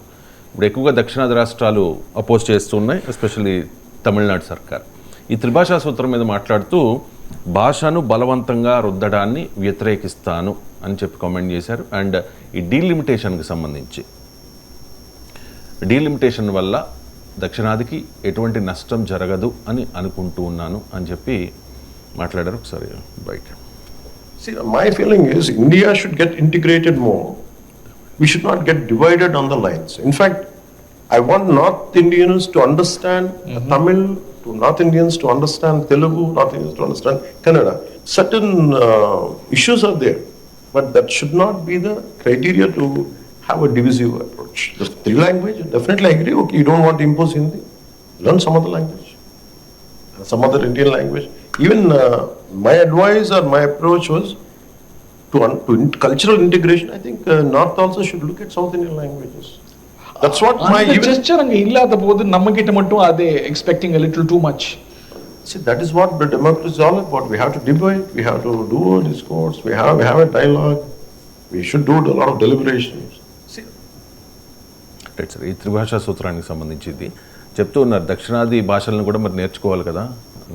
మేము చెప్పింది అందరూ చెప్పేది అదే కదా. ఇప్పుడు జనకేతన సభలో మాట్లాడింది దీనికి అసలు పోలికే లేదు కదా. ఇప్పుడు అందరూ తమిళనాడు వాళ్ళు ఏమంటున్నారు, హిందీ నేర్చుకోవద్దంటున్నారా? కల్చరల్ నేషనల్ ఇంటిగ్రేషన్ వద్దంటున్నారా? హిందీలో తమిళనాడులో హిందీ నేర్పడం లేదా? ప్రైవేట్ స్కూల్లో హిందీ ఉంది, సెంట్రల్ స్కూల్లో హిందీ ఉంది. దక్షిణ భారత హిందీ ప్రచార సభ తమిళనాడులో కూడా ఆపరేట్ అవుతుంది. ఇబ్బందల్లా హిందీని బలవంతంగా రుద్దద్దనే కదా. అందరూ చెప్పేది హిందీని బలవంతంగా రుద్దకండి అని. తమిళనాడు వాళ్ళు చెప్పినా అదే. మీకు జనకేతన సభలోమో బీజేపీ వైఖరి, మళ్ళీ తమిళ్ మీడియాకి ఇచ్చిన ఇంటర్వ్యూలోమో సేమ్ డిఎంకే చెప్పే వైఖరి పవన్ కళ్యాణ్ చెప్పాడు. డిఎంకే కూడా చెప్తుంది బలవంతాన్ని రుద్దకండి అంటున్నారు. ఇంటగ్రేషన్ జరగాల్సిందే, కరెక్టే. ఇంటగ్రేషన్ యూనిఫామిటీతో జరగదు. యూనిఫామిటీ వేరు, యూనిటీ వేరు. డైవర్సిటీతో, యూనిటీ ఇన్ డైవర్సిటీ, భిన్నత్వంలో ఏకత్వం ద్వారా దేశం ఐక్యంగా ఉంటుంది. కానీ నేను బలవంతంగా భిన్నత్వాన్ని అంతం చేసి ఏకత్వాన్ని సాధిస్తా అంటే దేశం ఐక్యంగా ఉండదు. శ్రీలంకలో అదే జరిగితే సింహళ తమిళ మధ్య అంతర్యుద్ధం జరిగింది. బెంగాల్ తూర్పు పాకిస్తాన్లో అదే జరిగితే బంగ్లాదేశ్ ఏర్పడింది. బెలూచిస్తాన్ ఇప్పటికీ రగులుతోంది. మనం ఇది చరిత్ర చెప్పిన వాస్తవం కదా. అందువల్ల ఇంటగ్రేషన్ అనేది డైవర్సిటీ ఉన్న దేశంలో, భిన్నమైన భాషలు ఉన్న దేశంలో ప్రతి భాషను గౌరవించడం ద్వారా సామరస్యం వస్తుంది, సమైక్యత వస్తుంది. కానీ ఒక భాష పైన మరో భాషను రుద్దితే సమైక్యత రాదు. మరి నార్త్ ఇండియా వాళ్ళు కూడా తెలుగు, తమిళ్ నేర్చుకోవాలి. ఇది మరి యోగి ఆదిత్యనాథ్కు పవన్ కళ్యాణ్ చెప్పచ్చు కదా. అందరం అంటున్నది అదే కదా. త్రిభాషా సూత్రం తమిళనాడులో, ఆంధ్రప్రదేశ్లో, తెలంగాణలో అమలు కావాలి. ఉత్తరప్రదేశ్లో ఎందుకు అమలు కాదు అని అడుగుతున్నాం. బీహార్లో ఎందుకు అమలు కాదు అంటున్నాం. వాళ్ళు ఎందుకు 3 భాషలు నేర్చుకోరు? వాళ్ళు ఇంగ్లీష్, హిందీ సరిపోతుంది అంటున్నారు. వాళ్ళకి తెలుగు అవసరం లేదు, తమిళ అవసరం లేదు, కన్నడ అవసరం లేదు. చంద్రబాబు నాయుడు ఏమంటున్నాడు, ఢిల్లీకి పోయినప్పుడు మాట్లాడుకోవటానికి కావాలని. ఢిల్లీకి ఎంతమంది పోతున్నారు? ఢిల్లీలో అమెరికా నుంచి వచ్చినాడు వస్తలేడు ఢిల్లీకి, వాడు హిందీలో మాట్లాడుతున్నారా? ఫ్రాన్స్ టూరిస్టులు వస్తలేరా? వాళ్ళు హిందీలో మాట్లాడుతున్నారా? స్విట్జర్లాండ్ వాళ్ళు వస్తలేరు, హిందీలో మాట్లాడుతున్నారా? బ్రిటన్ వాళ్ళు వస్తలేరా, హిందీలో మాట్లాడుతున్నారు వాళ్ళంతా? ఫారిన్ టూరిస్ట్ ఇంతమంది వస్తున్నారు ఢిల్లీకి, వాళ్ళందరూ హిందీ నేర్చుకొని మాట్లాడుతున్నారా? అయినా ఆంధ్రప్రదేశ్ ప్రజలు ఎంతమంది ఢిల్లీకి పోతున్నారు చెప్పండి? ఆంధ్రప్రదేశ్ ప్రజలు ఢిల్లీకి చంద్రబాబు నాయుడు హిందీలో ఫ్లూయెంట్గా మాట్లాడగలుగుతారు చెప్పండి? మరి చంద్రబాబు నాయుడు ఎన్నిసార్లు ఢిల్లీకి పోయాడు? ఢిల్లీకి పోవడం కాదు, ఢిల్లీ రాజకీయాలనే తిప్పాడు, చక్రం తిప్పాడు కదా. చంద్రబాబు నాయుడు హిందీలో ఫ్లూయెంట్గా మాట్లాడగలుగుతారా? లోకేష్ మాట్లాడుతాడు అన్నాడు, ఎందుకంటే నేను హైదరాబాద్లో చదువుకున్నాడు కనుక. నాకు ఎంతవరకు చంద్రబాబు నాయుడు ఫ్లూయెంట్గా హిందీ రాదు. మరి రాకపోయినా చక్రం తిప్పాడు కదా, అద్భుతంగా చక్రం తిప్పాడు. యునైటెడ్ ఫ్రంట్ కన్వీనర్గా, ఎన్డీఏ వన్ కన్వీనర్గా అసలు ప్రధానమంత్రులు నిర్ణయించాడు కదా హిందీ రాకపోయినా. చంద్రబాబు నాయుడు అనుభవం చెప్తాను కదా హిందీ అవసరం లేదని. మరి ఎందుకు మాట్లాడుతున్నాడే? మోడీతో బీజేపీతోనో సంబంధాల వల్ల మాట్లాడుతున్నారు. రేపు మళ్ళీ బీజేపీతో సంబంధాలు లేకపోతే మళ్ళీ ఇంకో రకంగా మాట్లాడతారు. ఏమన్నది ఇలా ఇక్కడ తెలుగు ప్రజలు, తెలుగు రాష్ట్రాల ప్రయోజనాలు ఎక్కడా లేవు.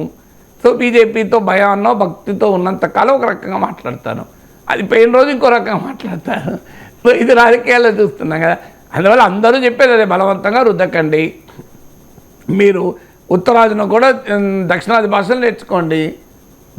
ఎవరికి ఆసక్తి ఉన్న వాళ్ళు భాష నేర్చుకుంటారు, జర్మన్ నేర్చుకుంటారు, జపనీస్ కూడా నేర్చుకుంటారు అని చెప్పి ప్రతి స్కూల్లో జర్మన్ జపనీ నేర్పం కదా. ఆ language is an option, language is not కంపల్సరీగా చేయకూడదు. అది కాగ్నిటివ్ బర్డన్ పెంచుతుంది.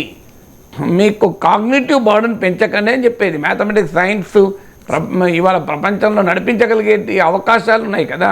భాష చంద్రబాబు నాయుడు చెప్తున్నాడు కదా, ఓన్లీ కమ్యూనికేషన్ అని. భాష నాలెడ్జ్ కాదు, కమ్యూనికేషన్ అంటున్నాడు. కమ్యూనికేషన్కి ఎన్ని భాషలు కావాలండి? 10 భాషలు నేర్చుకోవాలా కమ్యూనికేషన్? కమ్యూనికేషనే కనుకనే మేము చెప్తున్నాం ఇన్ని భాషల బర్డన్ పెట్టకండి అని. మీరు చంద్రబాబు నాయుడు చెప్పింది నాలెడ్జ్ కాదు, నాలెడ్జ్ నేర్చుకునే సబ్జెక్ట్ వదిలేసి కమ్యూనికేషన్కు 3 భాషలు ఎందుకండి?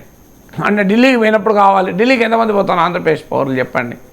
ఢిల్లీకి ఆంధ్రప్రదేశ్ పౌరులు, మరి ఢిల్లీకి పోయినప్పుడు హిందీ కావాలి, మహారాష్ట్ర పోయినప్పుడు మరాఠీ కావాలి కదా, తమిళనాడు పోయినప్పుడు తమిళం కావాలి కదా.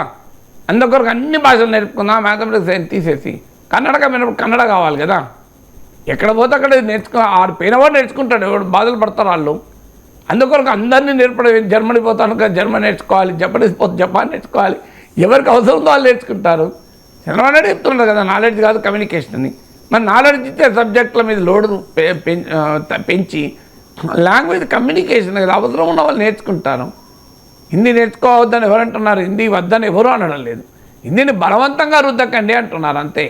త్రిభాషా సూత్రం అనేది ఆ రోజుల్లో పెట్టినప్పుడు ఇంత మ్యాథమెటిక్స్ అవసరం లేకుండే, ఇంత సైన్స్ అవసరం లేకుండే. మీరు ఒక త్రిభాషా సూత్రం వచ్చినటువంటి 60 ఏళ్ళ క్రితం అప్పుడు ఇంత సైన్స్ డెవలప్ అయిందా అండి? అప్పుడు ఇంత అవసరం ఉందా? ఇప్పుడు ఉదాహరణకు కంప్యూటర్ నేర్పుతున్నాం మనం 5వ తరగతి, 6వ తరగతి, 7వ తరగతి నుంచే కోడింగ్ నేర్పుతామంటున్నారు. అప్పుడు ఇవన్నీ ఉన్నాయా? అప్పుడున్న మ్యాథమెటిక్స్ ఎంత, అప్పుడున్న సైన్స్ ఎంత, అప్పుడున్న టెక్నాలజీ ఎంత? సో అప్పుడు నడిచింది ఎన్ని భాషలు నేర్చుకున్నా. ఇప్పుడు అట్లా కాదు కదా. ఇప్పుడు నాలెడ్జ్, అప్పుడు ఆర్టిఫిషియల్ ఇంటెలిజెన్స్తో మనిషి పోటీ పడాలి. ఇప్పుడు నా సైన్స్, టెక్నాలజీ, మ్యాథమెటిక్స్ వీటిని నేర్పాలి. వీటి అవసరాలు పెరిగాయి. అది వదిలేసి మీరు ఇంకా నేను భాషల బాటను పెడతాను అంటే భాష అవసరంలో నేర్చుకుంటాడు. 60 ఏళ్ల క్రితం సైన్స్ అండ్ టెక్నాలజీ డెవలప్ కానప్పుడు నడిచింది. ఇప్పుడు కాగ్నిటివ్ బర్డన్ పెరిగింది పిల్లలపైన, లెర్నింగ్ బర్డన్ పెరిగింది కదా. పెరిగినప్పుడు ఈ బర్డన్ ఎందుకు అంటున్నాం? అందరూ చెప్పేది అదే. మీరు అది ఉత్తరప్రదేశ్ వాళ్ళకు 2 భాషలు నేర్చుకుంటారు, మనం మాత్రం 3 భాషలు 30 భాషలు నేర్చుకోవాలంటాం. Right sir. కూటములు శాశ్వతం కాదు, రాజకీయాల్లో శాశ్వత మిత్రులు, శాశ్వత శత్రువులు కూడా ఉండరు. పవన్ కళ్యాణ్ 2014లో టీడీపీకి సపోర్ట్ చేశారు, 2019లో సెపరేట్గా పోటీ చేశారు, 2024లో మళ్ళీ కూటమిగా జతకట్టిన పరిస్థితి. సో పవన్ కళ్యాణ్ అధికారంలోకి వచ్చిన తర్వాత, 2024 ఎన్నికల తర్వాత, ఆయన డిప్యూటీ సీఎం అయిన తర్వాత మిత్రపక్షం తెలుగుదేశం పార్టీకి ఆయన ఇచ్చే సిగ్నల్స్ ఒక్కొక్కసారి ఒక్కొక్క రకంగా ఉంటూ ఉన్నాయి సార్. ఫర్ ఎగ్జాంపుల్, హోంమంత్రి అనిత విషయంలో మీకు చేత కాకపోతే చెప్పండి, మేమే చూసుకుంటామని చెప్పడం. ఆ తర్వాత తిరుపతి తొక్కిసలాట ఘటనలో తానే స్వయంగా క్షమాపణలు చెప్పడం. ఆ తర్వాత రీసెంట్గా 40 ఏళ్ల టీడీపీని నిలబెట్టామని కామెంట్ చేయడం. ఆ తర్వాత వారం రోజులకి చంద్రబాబు నాయుడు గారి నాయకత్వంలో పనిచేస్తాను, ఆయన నాయకత్వంలో పనిచేయడానికి నేను సిద్ధంగా ఉన్నాను, మరో 15 ఏళ్ల పాటు చంద్రబాబు నాయుడు గారే ముఖ్యమంత్రిగా ఉండాలి, హ్యాట్రిక్ కొట్టాలి అని కామెంట్ చేశారు. ఏంటి సార్ పవన్ కళ్యాణ్ టీడీపీకి ఇచ్చే సిగ్నల్స్ చాలా డిఫరెంట్గా ఉన్నాయి. డిఫరెంట్గా ఏమీ లేదు. దాని సారాంశం ఒకటే ఏంటంటే, తెలుగుదేశంతో పొత్తులో ఉన్నాం. తెలుగుదేశం పార్టీతో పొత్తు శాశ్వతం కాదు, 15 ఏళ్ళే అని చెప్పాడు. అదేనా మీరు గమనించండి, శాశ్వతం చెప్పలే కదా. సో ఏ రెండు పార్టీల మధ్య శాశ్వతం ఉండదు. పదే చంద్రబాబు నాయుడు నాయకత్వంలో పనిచేస్తా అంటున్నాడు. 10 ఏళ్ళ వరకు చంద్రబాబు నాయుడు ముఖ్యమంత్రిగా ఉండగలడా? ఏది పర్మిట్ చేస్తుందా? సో అంతే అర్థం ఏంటి, చంద్రబాబు నాయుడు నాయకత్వంలో ఉన్నంతకాలం డోకా లేదు. కానీ మీరు ఈ మధ్య లోకేష్ నాయకత్వానికి కూడా ఏదో ఇండికేషన్లు ఇస్తున్నారు, కొద్దిగా జాగ్రత్త పడండి అని చెప్పడమా? ఒక అనుమానం అది. సో ఎందుకంటే ఈ మధ్య కాలంలో తెలుగుదేశం వల్ల ప్రచారాస్త్రాలు ఉన్నాయి. నా మీద కార్టూన్ వేశారు, 2 బాణాలు వేసుకొని రామలక్ష్మణులు విశ్వామిత్రుడుగా చంద్రబాబు నాయుడు యజ్ఞం చేస్తుంటే రాక్షసులాగా నేను ఆ యజ్ఞాన్ని ధ్వంసం చేస్తున్నాను, నాలాంటి రాక్షసులు ఎదిరించడానికి రామలక్ష్మణులు బాణాలు వేసుకొని వచ్చారు. సహజంగా రాముడు ఎవరు లక్ష్మణుడు ఎవరు అని చర్చ వస్తుంది కదా. పవన్ కళ్యాణ్ పెద్దవాడు వయసులో, ఉప ముఖ్యమంత్రి, కానీ ఆయనకు లక్ష్మణుని ఫోటో వేసి శ్రీరామునిగా లోకేష్ చూపెట్టారు. సో అంటే తెలుగుదేశం వారు నాలాంటి విశ్లేషకుల పైన ప్రయోగించేటువంటి మీముల్లో కూడా మా పవన్ కళ్యాణ్ కన్నా లోకేష్ ఎక్కువ అని చూపెడుతున్నారు. సో మీకు టీజీ భరత్ లాంటి వాళ్ళు చంద్రబాబు నాయుడు సమక్షంలో చెప్పారు కదా లోకేష్ ముఖ్యమంత్రి చేయాలి అని, ఉప ముఖ్యమంత్రి చేయాలని ఓపెన్గా నాయకులందరూ మాట్లాడుతున్నారు. ఒక్క బుచ్చయ్య చౌదరి మాత్రమే లేదు, అగ్రిమెంట్ ప్రకారం పవన్ కళ్యాణ్ ఒక్కడే ఉంటాడు ఉప ముఖ్యమంత్రి అని స్పష్టంగా పార్టీ వైఖరి కాదైనా వాస్తవంగానే చెప్పాడు. పార్టీ వైఖరి ఏంటో ఎవరికి తెలియదు. లోకేష్ను ఉప ముఖ్యమంత్రిని అడిగితే ఆ ఉప ముఖ్యమంత్రి ప్రజలు నిర్ణయిస్తారన్నాడు. ప్రజలు ఎక్కడ నిర్ణయిస్తారో నాకు అర్థమే కాలేదు. చంద్రనాయుడు గారి చేతిలో ఉందా, అది ప్రజలు నిర్ణయిస్తారన్నాడు. చంద్రబాబు నాయుడు గారి చేతిలో కూడా లేదంటున్నాడు. మరి ఇవన్నీ ఏంటి సిగ్నల్ క్లియర్గా తెలుగుదేశం పార్టీ, చంద్రబాబు నాయుడు నాయకుడు, లోకేష్ నాయకుడు, పవన్ కళ్యాణ్ ఉపనాయకుడు. సో చంద్రబాబు నాయుడు నాయకుడు, లోకేష్ నాయకుడు మాకు, పవన్ కళ్యాణ్ ఉపనాయకుడు అని తెలుగుదేశం వాళ్ళు రిపీటెడ్గా సిగ్నల్స్ పంపుతున్నారు. దానికి కౌంటర్ సిగ్నల్స్ అనుకుందామా, లేదా దానికి రెస్పాన్స్ లేకపోయినా ప్యారలల్ సిగ్నల్స్ అనుకుందాం. పవన్ కళ్యాణ్ పంపుతున్నాడు, చంద్రబాబు నాయుడు నాయకత్వంలో పనిచేస్తాను, లోకేష్ నాయకత్వంలో పనిచేయని అంటలేడు, కానీ చంద్రబాబు నాయకత్వంలో పనిచేస్తాను అని ఎంఫసైజ్ చేస్తున్నాడు. సో ఈ రెండింటిని కలిపి మన చంద్రబాబు నాయుడు, లోకేష్ మాకు నాయకుడు, పవన్ కళ్యాణ్ ఉపనాయకుడు టీడీపీ వాళ్ళ సంకేతాలు పంపుతున్నాడు. చంద్రబాబు నాయుడు నాయకత్వంలో పనిచేస్తానని పవన్ కళ్యాణ్ పంపుతున్నాడు. మరి ఆ రెండింటిని కలిపి చదివితే మనకు అర్థం కావాల్సింది అర్థమవుతుంది. ఇది ఒకటి. రెండవది ఏంటి, పవన్ కళ్యాణ్ స్ట్రాటజీని మొదటి నుంచి కూడా చెప్తున్నాను.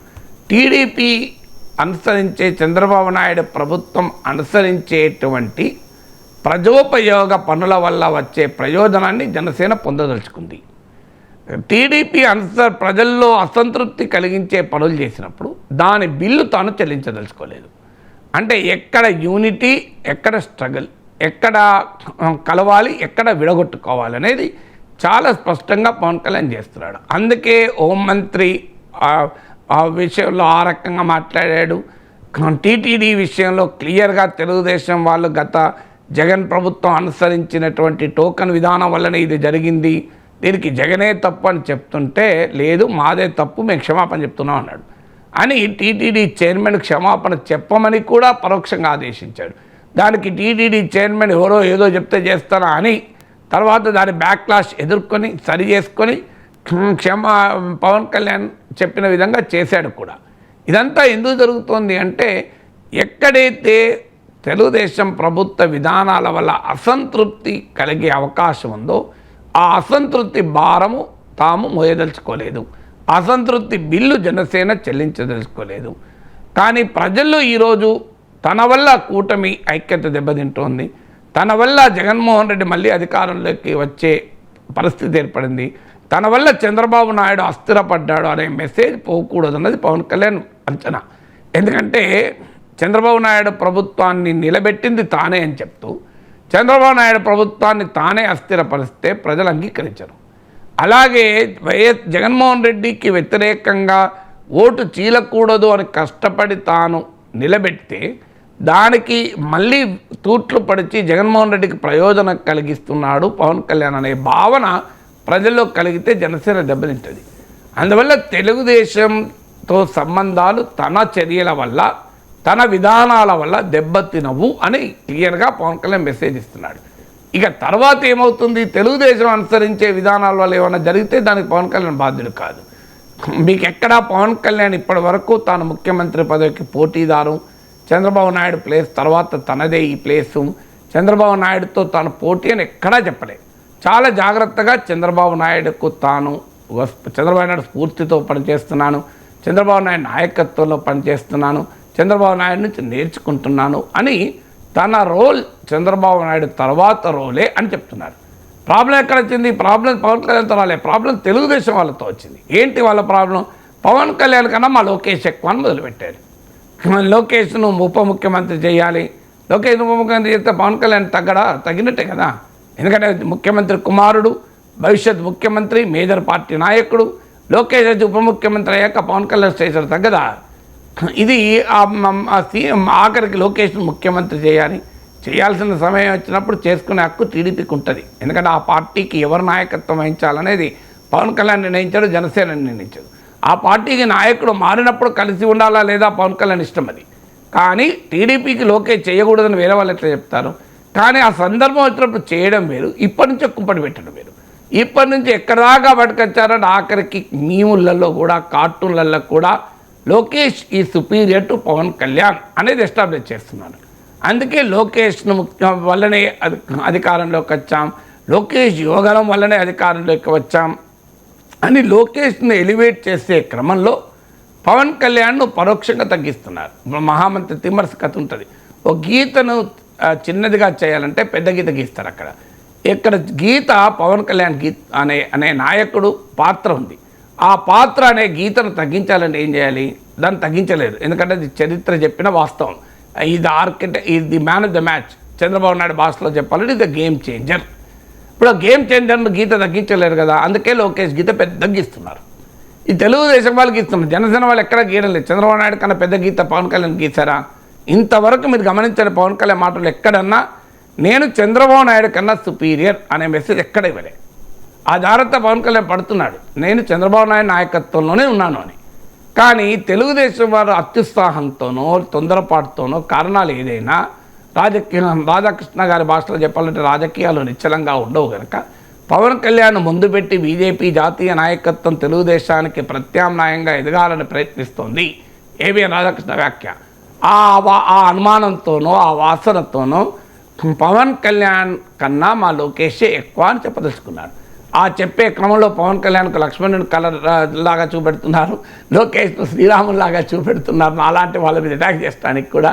సో అందువల్ల ఈ ప్రక్రియ అంతా అంటే పవన్ కళ్యాణ్ ఇవ్వాల్సిన మెసేజ్ ఏంటంటే, నేను నిర్మించిన ఈ వైసీపీ వ్యతిరేక కూటమి, నేను నిర్మించిన వైసీపీ వ్యతిరేక ఐక్యతను నా వల్లనే చెడిపోయింది అనే భావన ప్రజలకు కలగకూడదు. కానీ తెలుగుదేశం వారి వ్యవహార సరళి వల్ల జరిగితే దానికి ఎవరేం చేయగలుగుతారు? తెలుగుదేశం పాలన వల్ల ప్రజలు అసంతృప్తి పెరిగి ఇబ్బందులు వస్తే తాను బాధ్యుని కాదు కదా. అందువల్ల అప్పుడు మాట్లాడాల్సింది అప్పుడు మాట్లాడతాడు. ఇప్పుడైతే ఈ విషయాలు మాట్లాడుతున్నారు. Right sir. ఇక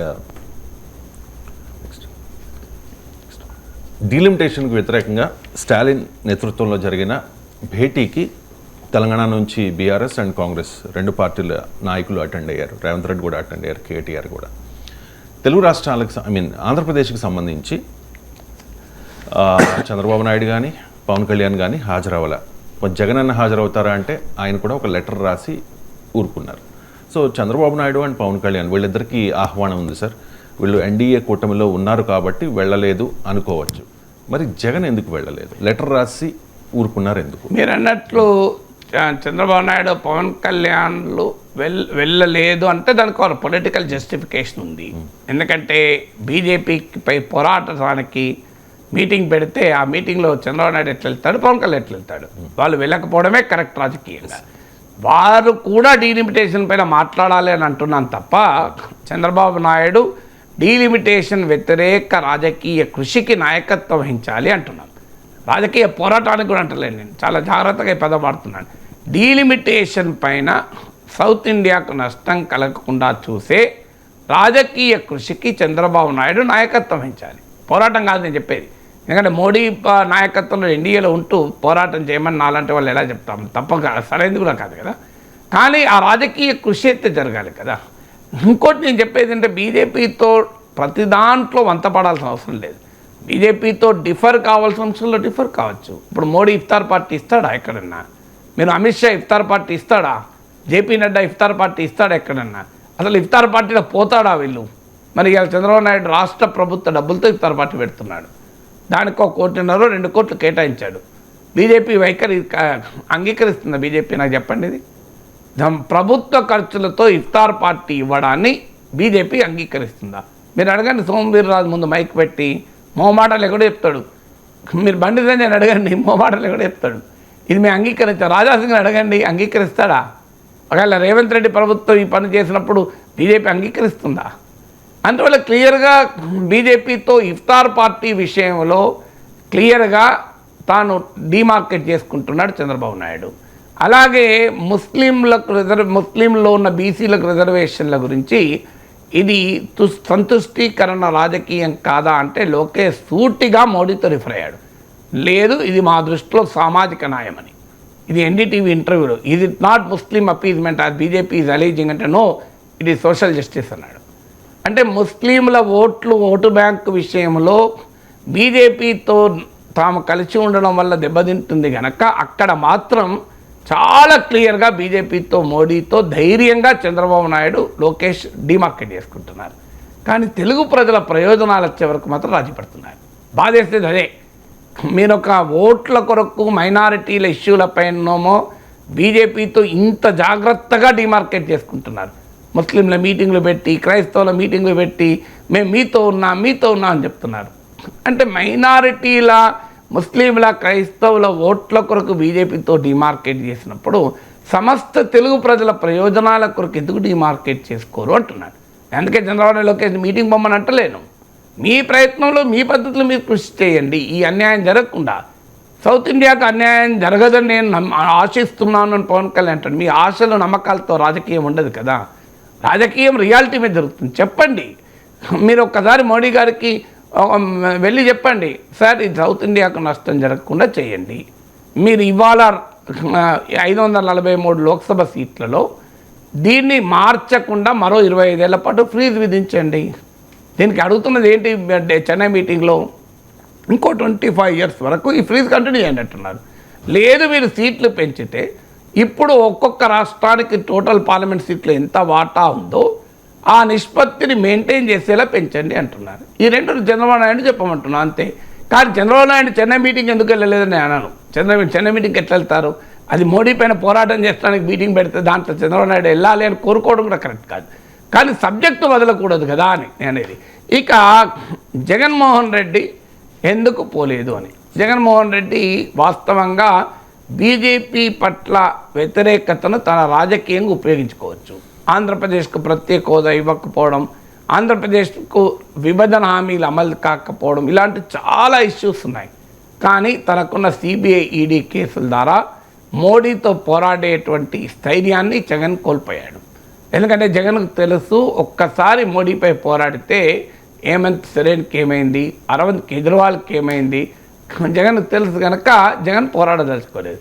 సరిగ్గా ఇదే పని చంద్రబాబు నాయుడు 5 ఏళ్ళు చేశాడు ప్రతిపక్షంలో ఉంటూ. 2019 నుంచి 2024 వరకు చంద్రబాబు నాయుడు ఏ పాత్ర పోషించాడు? జగన్మోహన్ రెడ్డి పాత్రే పోషించాడు.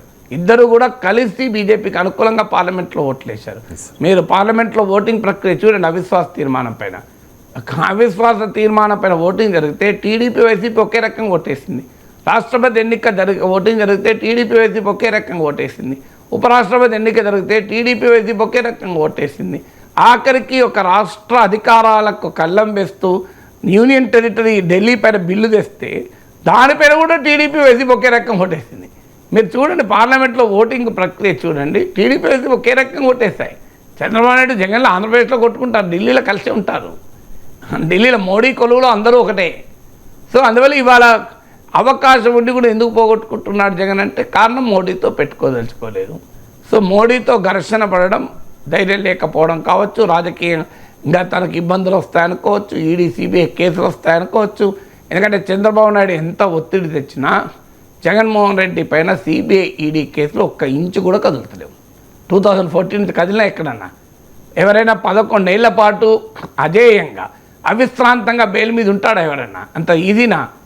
So CBI ED Jagan bail రద్దు చేసడానికి ఏమైనా కాస్తంతైనా ప్రయత్నిస్తుంది. ఎక్కడన్నా మీరు చూశారట మీడియాలో. ఆయన ముఖ్యమంత్రి ఉన్నప్పుడు పక్క పెట్టాడు, ఇప్పుడు ముఖ్యమంత్రి కూడా లేడు కదా. మీరు మిగతా అందరిపైన అరవింద్ కేజ్రీవాల్ ముఖ్యమంత్రిగా ఉంటూ కూడా జైలుకు పంపించారు. ఉప ముఖ్యమంత్రిగా ఉన్న మనీష్ సిసోడియాని జైలుకు పంపించారు. ఒక్క జగన్మోహన్ రెడ్డికి ఎగ్జామ్షన్ మీరు చూడండి మొత్తం దేశం మొత్తం మీద. సిబిఐ ఈడీ కేసులు ప్రతి నాయకుడి పైన వెంబడిస్తే పడుతుంటే ఒక్క జగన్మోహన్ రెడ్డి పైన కేసులు ఎక్కడున్నాయో అక్కడే ఉన్నాయి. సో ఎందుకు ఉన్నాయి? కదలిక కూడా లేదు. మీరు చూడండి, ఇదే కాదు వివేక హత్య కేసు ఏమైంది? ఇంతవరకు ఏమైనా కదులుతుందా? సో మరి ఇవేవి ఎందుకు కదలడం లేదు? అందరికీ తెలుసు కదా, మోడీ ఆఫీసుల వల్లనే కదులుతలేమని. ఆఖరి 2024 ఎన్నికల్లో తెలుగుదేశం ఎన్డీఏలో చేరాక కూడా అసలు మొదటి మీటింగ్ మీరు చూడండి, కావాలంటే చిలకలూరుపేట అనుకుంటా, ఒక్క మాటన చంద్రబాబు నాయుడు పొగుడుతూ మాట్లాడాడు మోడీ. అసలు జగన్ను తిడుతూ మాట్లాడాడు. మీరు చూడండి, జగన్ విమర్శిస్తూ కూడా మాట్లాడలే, కాంగ్రెస్ను విమర్శిస్తూ మాట్లాడి. మీరు చిలకలూరుపేట సభ తీయండి. మళ్ళీ రాజమండ్రి సభకు వచ్చే వరకు తెలుగుదేశం నాయకులు చెప్పుకుంటే ఇది చాలా రాంగ్ సిగ్నల్ పోతుందంటే అక్కడ కాస్త చంద్రబాబు నాయుడు అప్రిషియేట్ చేశాడు తప్ప 2019 ఎన్నికల సమయంలో చంద్రబాబు నాయుడును విమర్శించిన స్థాయిలో మోడీ జగన్మోహన్ రెడ్డి విమర్శించినట్టు ఒక్క వీడియో చూపెట్టాను నాకు. ఆ స్థాయిలో ఏదో ఒక మాట అన్న వేరు అంటే చాలా క్లియర్గా జగన్మోహన్ రెడ్డి విషయంలో మోడీ వైఖరి బీజేపీ వైఖరి ఒక్కటే. ఏంటి, ఇవాళ టీడీపీకి మెజార్టీ ఎంపీలు ఉన్నాయి, రేపు వైసీపీకి ఉంటాయేమో, మాకు ఎవరైతే ఏంది, మాకు అలా డిఎంకే పైన ఏమైనా కేసులు పెట్టారా? 2G స్పెక్ట్రమ్ కేసు ఎందుకు వీగిపోయింది? అది కాంగ్రెస్ నాయకులు ఉన్నారు, అలా వాళ్ళు పట్టుకోవచ్చు కదా. కారణం డిఎంకే నాయకులే కదా 2G కేసు. మోడీ ఊరూరు తిరిగి ప్రచారం చేసి ప్రైమ్ మినిస్టర్ అయిన 2G కేసులో ఏమైనా జరిగిందా? ఇప్పటికి కదలిక లేదు కదా. ఎందుకంటే డిఎంకే ఎప్పుడు అవసరం ఉంటుందో తెలియదు, ఏడీఎంకే ఏది అవసరం ఉంటుందో తెలియదు. ఇక్కడ కూడా అంతే, టీడీపీ అవసరం ఉంటుందో తెలియదు. అందుకే పోనీ కేసీఆర్ మీద కేసులు ఉన్నాయా? లేవు. మీరు చూడండి ఎక్కడన్నా కేసీఆర్ని పైన సిబిఐ ఈడీ ఎంబడబడుతుందా? పడతలేదు కదా. కేసీఆర్ మీద పడతలేదు, జగన్ మీద పడతలేదు. స్టాలిన్ మీద కూడా ఆయన మినిస్టర్ ఒకరిని పట్టుకున్నారు తప్ప సీరియస్గా స్టాలిన్ పైన కరుణానిధి కుటుంబం పైన కేసులు ఏం పట్టించుకుంటలేరు బీజేపీ అక్కడ కూడా. సో ఏంటి క్లియర్ మెసేజ్ ఏం పెడుతుంది? కేసీఆర్ అయినా జగన్ అయినా ఇవాళ కాకపోతే రేపైనా మాకు మిత్రులు, వాళ్ళతో మేము ఎందుకు పెట్టుకుంటాం? ఇది అందుకే జగన్మోహన్ రెడ్డికి ఇంత వెసులుబాటు మోడీ ఇస్తుంటే ఇప్పుడు మోడీకి వ్యతిరేకంగా తీవ్రంగా విమర్శించడానికి చెన్నైలో మీటింగ్ పెట్టారు కనుక ఆ సమస్యతో తాను సానుకూలంగా ఉంటూ కనబడుతూ మీటింగ్ మాత్రం వెళ్ళలేదు. సో అందువల్ల డీలిమిటేషన్ ప్రక్రియ తక్షణాదికి అన్యాయం జరగకుండా చూడండి అని లేఖ రాశాడు. చంద్రబాబు నాయుడు కూడా కనీసం ఆ లేఖ కూడా రాయాలి, అది వాదేసేది. పోనీ జగన్మోహన్ రెడ్డి మీటింగ్ ఎందుకు పోలేదంటే ఆయన అందరూ తెలుసు. చంద్రబాబు నాయుడు ఒక్క లేఖ రాస్తే ఏమన్నా ఇప్పుడు కాదు, పోనీ ఈ సందర్భం రాయకూడదు, ఈ సందర్భం రాస్తే రాంగ్ మెసేజ్ పోతుంది. ఎందుకంటే అక్కడ ప్రతిపక్షాలకు ఆయుధం ఇచ్చినారు. సందర్భం లేనప్పుడైనా ఒక 2 నెలలకో 3 నెలలకో 4 నెలలకో కలిసినప్పుడైనా చెప్పి డీలిమిటేషన్లో సౌత్ ఇండియా నష్టం కాకుండా చూడాలి మీరు అని చెప్పాలి కదా అనేది మేము కోరేది. Right sir, thank you so much sir. చాలా అంశాలకు సంబంధించి సమగ్రంగా విశ్లేషణ అందించినందుకు.